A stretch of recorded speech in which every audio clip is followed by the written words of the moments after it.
እዙይ ድምጽ ራዲዮ ኤረና ዕለታዊ ዜና ኣብ ትግራይ ብሰራዊት ፌደራልን ሰራዊት ኤርትራን ተፈጺሙ ዝበሃል ዘሎ ገበናት ብናጻ አካል መርመራ ክካየድ ሂዩማን ራይትስ ዎች ጸዊዑ። እቲ ኣህጉራዊ ትካል ነዚ ኣብ ልዕሊ ሰላማዊ ህዝቢ ነባሪ ከተማ ኣኽሱም ተፈጺሙ ዝበሎ ገበናት ክጻሪ ዝጽውዕ ዘሎ ሒደት መዓልታት ድሕርቲ ብኣምነስቲ ኢንተርናሽናል ዝወፀ ተመሳሳሊ ጻውዒት እዩ። ውድብ ሕቡራት ሃገራት ብዘይወዓል ሕደር ፍሉይ ጉጅለ ብምቋም ነዚ ኣብ ልዕሊ ነበርቲ ከተማ ኣኽሱም ዝኾኑ ሰላማውያን ሰባት ኣብ ወርሒ ሕዳር ናይ 2020 ተፈጺሙ ዝበሃል ዘሎ ብኣልማማ ናይ መቕታል ስጉምቲ ምጽራይ ክገብረሉ ሂዩማን ራይትስ ዎች ጸዊዑ። እቲ ትካል ን28 ናይ ዓይኒ መሰኻኽር ብምዝራብ ኣኪበዮ ዝብሎ ዘሎ መርትዖታት ኣብቲ ዝተጠቕሰ ዕለት ናይ ዝሞቱ ሰላማውያን ሰባት ቁጽሪ ብልክዕ ክፍለጥ እኳ እንተዘይተኸኣለ ብመሰረቲ ካብ ቃለ መጠየቃት ዝኣከቦ ሓበሬታ ግና ክሳብ 200 ዝበጽሕ ምዃኑ መልኪቱ። ሂዩማን ራይትስ ዎች ነቲ ዝኣከቦ ሓበሬታ ብዕለት 18 ለካቲት ናብ መንግስታት ኢትዮጵያን ኤርትራን ከም ዝለኣኾ እንተኾነ ግና ካብ ክልቲኦም መንግስታት ምላሽ ከም ዘይረኸበ ይገልጽ። እዚ ኣብ ልዕሊ ሰላማውያን ሰባት ተፈጺሙ ዝበሃል ዘሎ ገበናት መግለጺታት ብምውፃእን ብምኹናንን ጥራይ ክሕለፍ የብሉን ድሕሪ ምባል ትትካል ውድብ ሕቡራት ሃገራት ግብራዊ ስጉምቲ ክወስድ ኣባል ሃገራት ከዓ ካብ ዝሕንኽ ሰቕታ ወፅን ግቡእ ኣቓልቦ ክገብራ ጸዊዑ። ግብፂ ንኣጠቓቕማ ፈለግ ናይል ብዝምልከት ምስ ውድብ ሕቡራት ሃገራት ፍሉይ ርክብ ኣካይዳ።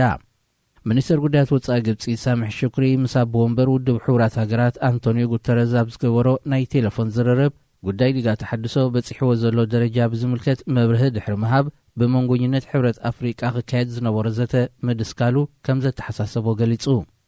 ንሱ ብተወሳኺ ሃገሩ ነቲ ብሱዳን ዝቐረበ ናይ መተዓረቒ እማመ ብደቂቕ ድሕሪ ምግምጋም ደጊፋቶ ከም ዘላን ናይ መዛተይ መካኒዝም ክህነጽ ከም ዘለዎን ኣመልኪቱ። ከም ዝፍለጥ ግብፂ ኣህጉራውያን ትካላት ብፍላይ ከዓ ውድብ ሕቡራት ሃገራት፣ ሕብረት ኣፍሪቃ፣ ሕብረት ኤሮጳን ኣሜሪካን ብሓባር ዘቑምዎ ኣካል ነቲ ናይ ሽምግልና መስርሕ ክሕዝወያ ትጠልብ። ግብፂ ተቕርቦ ዘላ ኣህጉራዊ ጻውዒት ብህጹጽ ክትግበር እትደልየሉ ዘላ ምኽንያት ኢትዮጵያ ኣብ ዝመጽእ ክራማት በይናዊ ውሳኔ ብምውሳድ ኣብቲ ዲጋ ማይ ከይትዕቁር ካብ ምስጋዕ ዝተላዕለ ምዃኑ ይግለጽ። ሱዳን ብፌደራላዊ ስርዓት ዝመሓደር መንግስቲ ከተቕውም ምዃና ኣፍሊጣ። ኣቦ ወንበር መሰጋገሪ ቆንስልቲ ሃገር ዓብደልፋታሕ አልቡርሃን ብ4 መጋቢት ኣብ ዝሃቦ መግለጺ ፌደራላዊ መንግስቲ ንምቋም ዘኽእል ቅዋም ተነዲፉ ከም ዝተዛዘመ መልኪቱ። ቆንስል ሱዳን ፌደራላዊ መንግስቲ ኣብ ምቋም ዝረዓመሉ ምኽንያት ምስ ስምምዕ ሰላም ጁባ ዝተኣሳሰረ ምዃኑ እዩ ዝግለጽ ዘሎ። ብመሰረት እዚ ሓድሽ ቅርፂ መንግስቲ ሱዳን ኣብ ክንዲ በቲ ኣብ 18 ግዝኣታት ተኸፋፊላ ክትከዶ ዝጸንሐት ናብ 6 ምሕደራዊ መንግስታት ክትከፋፈል እያ። እቲ ቆንስል ሓደ ዞባዊ መንግስቲ ዝህልዎ ስልጣንን ዕማማትን ዶባት ቅርፂ መንግስትን ምሕደራዊ መስርሕን ንምውሳን ኣኼባ ከካይድ ምዃኑ አልቡርሃን ብተወሳኺ ኣመልኪቱ። ኣስማት ናይተን ዞባውያን መንግስታት ብሕጂ ዝስመይ እኳ እንተኾነ ካርቱም፣ ዳርፉር፣ ኮርዶፋን፣ ምብራቃዊ፣ ሰሜናውን ማእከላይን መንግስታት ተባሂለን ኣብ 6 ተኸፋፊለን ይርከባ።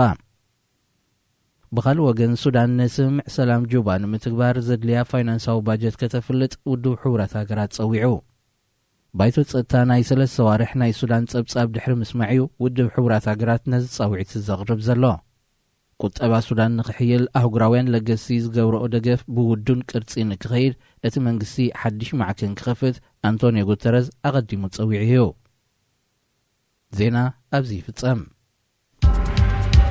ሬድዮ ኤረና ሬድዮ ኤረና ካብ ከተማ ፓሪስ ዝመሓላለፍ ብኤርትራውያን ጋዜጠኛታት ዝዳሎ ነፃ ሬድዮ እዩ።